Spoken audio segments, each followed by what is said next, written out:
Якія галоўныя праблемы вось у гэтай сферы табе бачыцца з перспектывы таго, што мы размаўляем у Мюнхене падчас мюнхенскай канферэнцыі па бяспецы? Найперш, для нас, беларусаў, вельмі важна, каб Беларусь была упісана в архітэктуру бяспекі ўсходняй Еўропы. Мы не можам дапусціць сітуацыі, што на карце Европы будзе такая чорная пляма, чорны контур, і фактычна гэта будзе азначаць, што мы знаходзімся пад уплывам Расійскай Федэрацыі. Я думаю, што все нашы суседзі, яны уяўляюць важнасць беларускага пытання, беларускай праблемы. Найперш гэта тычыцца Украіны, якая ўжо адчула на сабе, што такое фактычна здрада з боку афіцыйнага Менску, калі в 22-м годзе пашлі калоны на Украіну. Безумоўна, беларуская дэлегацыя на канферэнцыі уздымала і зараз будзе ўздымаць яшчэ пытанне Беларусі, каб оно было в павесткі, каб оно гучала. Я бачу, ёсць станоўчая рэакцыя, а самае галоўнае тое, што нашы саюзнікі, украінцы, яны разумеюць важнасць Беларусі в сістэме бяспекі і будуць уздымаць гэтае пытанне, в тым ліку на магчымых перамовах па заканчэнню вайны. Прэзідэнт Украіны Владимир Зеленскі перад канферэнцыяй у Мюнхене на прэсавай канферэнцыі зрабіў такую сенсацыйную, я б сказаў, заяву пра то, што расейцы плануюць размясціць у Беларусі вялікую групоўку войскаў. Гутарка шла пра 15 дывізіяў, колькасна ад 100 до 150 тысяч вайскоўцаў. Ну, канешне, прэзідэнт Украіны зазначыў, што, можа быць, не вся гэта групоўка будзе на тэрыторыі Беларусі, але на заходнім кірунку, вось на беларускім кірунку яна рыхтуецца. Ну і што ён будзе размаўляць пра гэта з Дональдам Трампам. То бок, фактычна, Владимир Зеленскі падняў праблему Беларусі, паўзучай акупацыі нашай дзяржавы Расіяй. Вось, як ты ўспрымаеш гэтую заяву прэзідэнта Зеленскага, так? Наколькі яна важная для нас, што Владимир Зеленскі, менавіта ён, так, заявіў аб нашых праблемах? Я нагадаю нашим глядачам, што мінулыя вучэнні фармата «Захад» налічвалі каля 220 тысяч удзельнікаў. Яны праводзілись на вялікім перыметры, в тым ліку і в Беларусі. Таму цалкам не выключана, што гэтую лічбу, якую назваў прэзідэнт Зеленскі, ён ужо мае нейкую інфармацыю ад сваіх служб, ад сваёй выведкі. Значыць, для Украіны на сённяшні час ёсць гарячы фронт, каля 1200-1300 кіламетраў. І ёсць фронт на сённяшні час не в актыўнай фазе, гэта беларуска-украінская мяжа, якая была актыўна ў 22-м годзе. І гэта мяжа цягвае значныя сілы украінскай арміі, якія патрэбны Украіны для барацьбы на ўсходзе супраць расіян. Для Украіны праблема Беларусі, яна будзе стаяць і існаваць да тых пор, пакуль фактычна існуе пагроза рэгіянальнага блакавання беларускай мілітарнай складавой і расійскай мілітарнай складавой. Вайскоўцы Украіны і не толькі Украіны разглядаюць беларускую армію як прыдатак расійскай арміі. Яны ўпэўнены, што адбываецца там поўная каардынацыя дзеянняў. Тут мы мусім падзяляць, што ёсць каштоўнасная пазіцыя Украіны, палітычная пазіцыя, якая сведчыць пра тое, што яны хаўруснікі нам в адбудове аднаўлення дэмакратыі ў Беларусі. А ёсць яшчэ вайсковы бок, вельмі прагматычны, які ў Украіне рана ці позна трэба будзе вырашыць. Таму што складана існаваць дзяржаве в пастаянным напружанні з поўначы. Ну і для нас, як для білорусаў, вельмі важна, што украінцы уздымаюць гэта пытанне, яны зараз з'яўляюцца нашымі натуральнымі хаўруснікамі ў гэтым пытанні. Вось калі уявіць себе сцэнар, што сапраўды падчас вучэнняў Захад 2025 у другой палове гэтага года расейцы размяшчаюць на Беларусі значную групоўку. Мы не ведаем якую. Ну, хаця б частку гэтых 15 дывізіяў. Якія могуць быць варыянты развіцця падзеяў?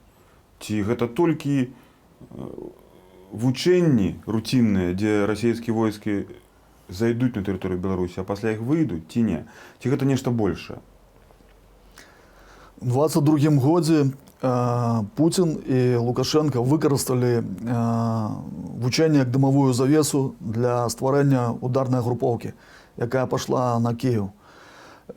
Цалкам не выключана, што гэты варыянт можа быць у 25 годзе. Пра яго, дарэчы, гаварыў прэзідэнт Зеленскі. І ён падкрэсліў, што гэта пагроза не толькі для Украіны. Гэта можа быць пагроза як і для Польшы, так і Прыбалтыкі.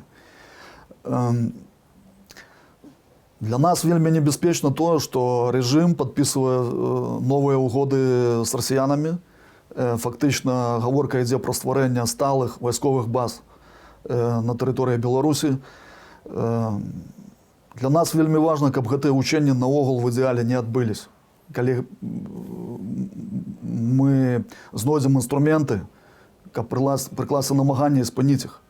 Гэта был бы ідэальны варыянт. Таму што, по майму меркаванню, калі расіяне введуць значныя сілы в 25 годзе в Беларусь, хутчэй за ўсё частка гэтых сіл она ўжо застанецца на нашай тэрыторыі. І гэта будзе перманентная пагроза для ўсяго рэгіёну. А ў іх ёсць гэтыя сілы? Бо чым далей зацягваецца вайна, скончваецца яе трэці год, тым больш глыбокае ўражанне складаецца, што ў расейцаў праблемы з папаўненнем асабовага складу. Дык адкуль жа ім взяць свабодных нават некалькі дывізіяў, ужо не кажучы пра 15, для таго, каб іх трымаць стала на беларускім накірунку? На жаль, у Пуціна ёсць такі інструмент, як мабілізацыя. І яны яго яшчэ не ўключалі на поўніцу. Яны в 22 годзе правялі частковую мабілізацыю, каб зачыніць свае брэшы, якую прабіла украінская армія ў іхных войсках. На сённяшні час яны пакуль што абыходзяцца кантрактнікамі, прапануючы людзям астранамічныя сумы для падпісання кантракта. Я думаю, што у іх ёсць рэсурсы, таму што вядома па сачыненых крыніц, яны разагналі сваю эканоміку да 30-40% на патрэбы вайскова-прамышленного, наращивання вайскова-прамышленного патэнцыяла. Гэтыя лічбы яны сведчаць пра тое, што яны не збіраюцца спыняцца. Яны рыхтуюцца да наступнай экспансіі, яны рыхтуюцца для прадаўжэння вайны. Ты ўжо закрануў гэту тэму, так, называючы украінцаў саюзнікамі беларусаў ці беларускага грамадства. Якое цяпер ва ўкраіне стаўленне да беларусаў, да беларускага грамадства? Значная частка ці большая частка якога супраць вайны, супраць агрэсіі, спачувае, падтрымлівае ўкраіну.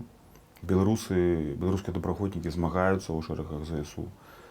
І якое стаўленне да Александра Лукашэнкі? Таму што мы памятаем, што да вайны стаўленне да Лукашэнкі было дзіўна пазітыўнае, так? На кантрасце з Пуціним. Але вось 3 гады вайны прайшло. Як цяпер украінцы, на твою думку, ставяцца да беларусаў і да тых, хто іх падтрымлівае, і да тых, хто дапамагае Пуціну ў агрэсіі? Украінцы спадзявались, што другі па значнасці эканамічны партнёр для Беларусі, Украіна, яна будзе такім запабежнікам, стрымліваючым фактарам для того, каб не было такіх дзеянняў, якія адбылі ў 22 годзе. Але нягледзячы на заявы афіцыйных асоб Мінска, нягледзячы на заявы самого Лукашэнкі, што мы, калі паедзем на Украіну, то толькі на трактарах і камбайнах, яны нанеслі здрадніцкі ўдар у 22 годзе. І я бачу па тому колу, з якім я общаюсь в Украіне, Украіна гэта не забыла і не забудзе то, што было зроблена. Як би там не хотів диктатор, і як би його МЗС не виходило з заявами, що вони хочуть удільничати так само в перемовах і отримати ніякі гарантії для себе. Я думаю, що українці гэту сторонку не перегарнуть. І ім'я білоруського народу, ім'я білоруської нації фактично зараз реабілітує в очах України. Гэта полк Каліновського, білоруські добраахвотнікі, які знаходяться в Україні і змагаються разом. Ну, гэта так само і білоруські волонтери, і білоруське громадство, яке стоїть на боку України. Для нас гэта вельмі важна, тому што мы разумеем, што Украіна гэта наш самы важны партнёр у справе аднаўлення канстытуцыйнага ладу і дэмакратыі ў Беларусі. І сыходзячы са слоў прэзідэнта Зеленскага, яны ўдзяляюць гэтаму ўвагу, і беларускае пытанне, яно не будзе забыта, яно будзе ўздымацца, в тым ліку і на перамогах. Так, сапраўды, Владимир Зеленскі літаральна бліжэйшыя дні магчыма ўздыме пытанне Беларусі ў размовах з Дональдом Трампам. Вадзім, вяртаючыся на канферэнцыю ў Мюнхене, ты ўдзельнічаў разам са Святланай Ціхановскай у рамках беларускай дэлегацыі ў шэрагу спатканняў, ты ў ліку закрытых з палітыкамі заходнімі. І ты першы раз удзельнічаеш у такім фармаце ў гэтай канферэнцыі беларускай дэлегацыі. У цябе свежыя ўражанні. Вось якія ўражанні складаюцца пасля гэтых спатканняў? Ці заходнія палітыкі сапраўды цікавяцца праблемамі Беларусі? Яны гатовы дапамагаць іх вырашаць, хаця б палітычна падтрымаць, так? Ці гэта хутчэй пратакольныя сустрэчы для таго, каб мець чыстае сумленне, што мы там выразілі салідарнасць з Беларусю? Ці за гэтым можа ісці нешта канкрэтнае? Я нагадаю нашим глядачам, што ў 90-х годах, калі выводзілася з Беларусі ядерная зброя, мы таксама, як і Украіна, атрымалі гарантыі бяспекі з боку Великобританії, з боку Злучених Штатаў, з боку Расійскай Федэрацыі. Мы таксама можам прэтэндаваць на пэўную падтрымку, на пэўную дапамогу заходняга света. Але нам трэба і варта памятаць, што дапамагаюць тым, хто займае проактыўную пазіцыю, хто змагаецца. Нам прыклад падаюць украінцы. Украінцы вырашылі, што Украіна як незалежная дзяржава мусіць існаваць, яны за яе змагаюцца. Тыя сустрэчы, якія мы праводзілі, паказваюць, што ёсць зацікаўленасць Беларусю, і гэта не пратакольныя сустрэчы. Былі шчырыя размовы, былі розныя не пад запіс, скажем, больш канкрэтныя размовы, дэталі якіх зараз не магу яшчэ агучваць. І я бачу, што беларуская павестка атрымаецца, і дзякуючы гэтай працы, якую праводзіць і офіс, і кабінет. І я лічу, што нам, беларусам, не трэба займаць такую чакальную пазіцыю. Мы проста па нас схваткай глядзім, чым закончыцца. А нам трэба займаць больш проактыўную пазіцыю. Нам трэба станавіцца больш суб'ектнымі, заяўляць пра сябе. Мы маем права на сваю незалежную дзяржаву і будзем за яе змагацца. У мяне апошняе пытанне. Вось, калі крыху паглядзець в будучыню, бліжэйшыя месяцы, до конца года, да якіх сцэнароў варта рыхтавацца беларусам, асабліва тым, якія цяпер знаходзяцца ў Рэспубліцы Беларусь? Я маю на ўвазе тое, што пачаліся фактычна ўжо размовы ў справе паўстрымання расійскай агрэсіі супраць Украіны. Зеленскі ўжо размаўляў з Трампам, размаўляў з віцэ-прэзідэнтам Вэнсам. Владимир Зеленскі таксама заявіў і пра гэтую змрочную перспектыву таго, што расейцы могуць размясціць значную групоўку на тэрыторыі Беларусі сёлета. Улічваючы тыя змены, якія нясе гэты год, і расійская вайсковая прысутнасць, і ввогуле стратэгічныя планы Расіі па падпарадкаванні Беларусі, па рэалізацыі гэтай паўзучай паступовай акупацыі, якая шмат год рэалізуецца. І пазіцыю Украіны, якая агучвае нашыя праблемы на самым высокім сусветным узроўні. Вось да чаго рыхтавацца беларусам тым, якія ў момант X гатовыя дзейнічаць? Разумеючы всю складанасць зараз знаходжання в Беларусі і вядзення нейкай актыўнай дзейнасці можна канстатаваць тое, што у Беларусі захоўваецца вельмі вялікі патэнцыял, і тыя пасянары, якія выходзілі ў 2020 годзе, збольшага яны знаходзяцца ў краіне. Пра гэта сведчаць рэпрэсіі, якія не спыняюцца рэжымам. Кожны дзень адбываюцца пасадкі, нягледзячы на тое, што там частку палітзняволеных яны выпусцілі. Носьбітам суверэнітэта Беларусі з'яўляецца не Лукашенко, які сябе сам абвесціў прэзідэнтам, захапіў уладу, а носьбітам суверэнітэта з'яўляецца беларускі народ. І толькі апошняе слово можа быць за беларускім народам. Калі суверэнітэт – гэта наша каштоўнасць, за якую мы гатовы і будзем змагацца, то толькі ад нас будуць залежаць наступныя падзеі вакол Беларусі. І у некаторых еўрапейскіх краінах в падручніках па грамадзянскай такой самаабароне, па тэрытарыяльнай абароне прапісаны пункты, што нават не гледзячы на загады, якія вам будуць аддаваць улада пра капітуляцыю, мы не маем права складаць зброю. То есть барацьба павінна працягвацца. Экстраполируя на нашу беларускую ситуацию, нелегітимний Лукашенко мае магчымасць здаць суверэнітэт Беларусі, але якім чынам адрэагуем мы, самі беларусы, гэта залежыць толькі ад нашай волі. Апошняе кароткае. А план нейкі будзе? Бо ў 2020 годзе былі людзі, былі сотні тысяч людзей, мільёны, але не было плана. Все адбывалася даволі спантанна. Ці ты, як прадстаўнік па нацыянальнай бяспецы і абароне,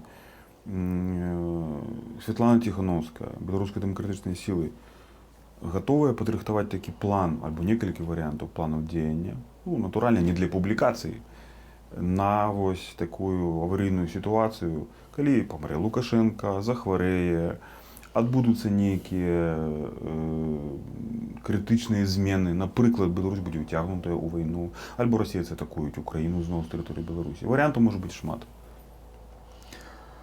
Праца над памылкамі зроблена, частка планаў уже існуе.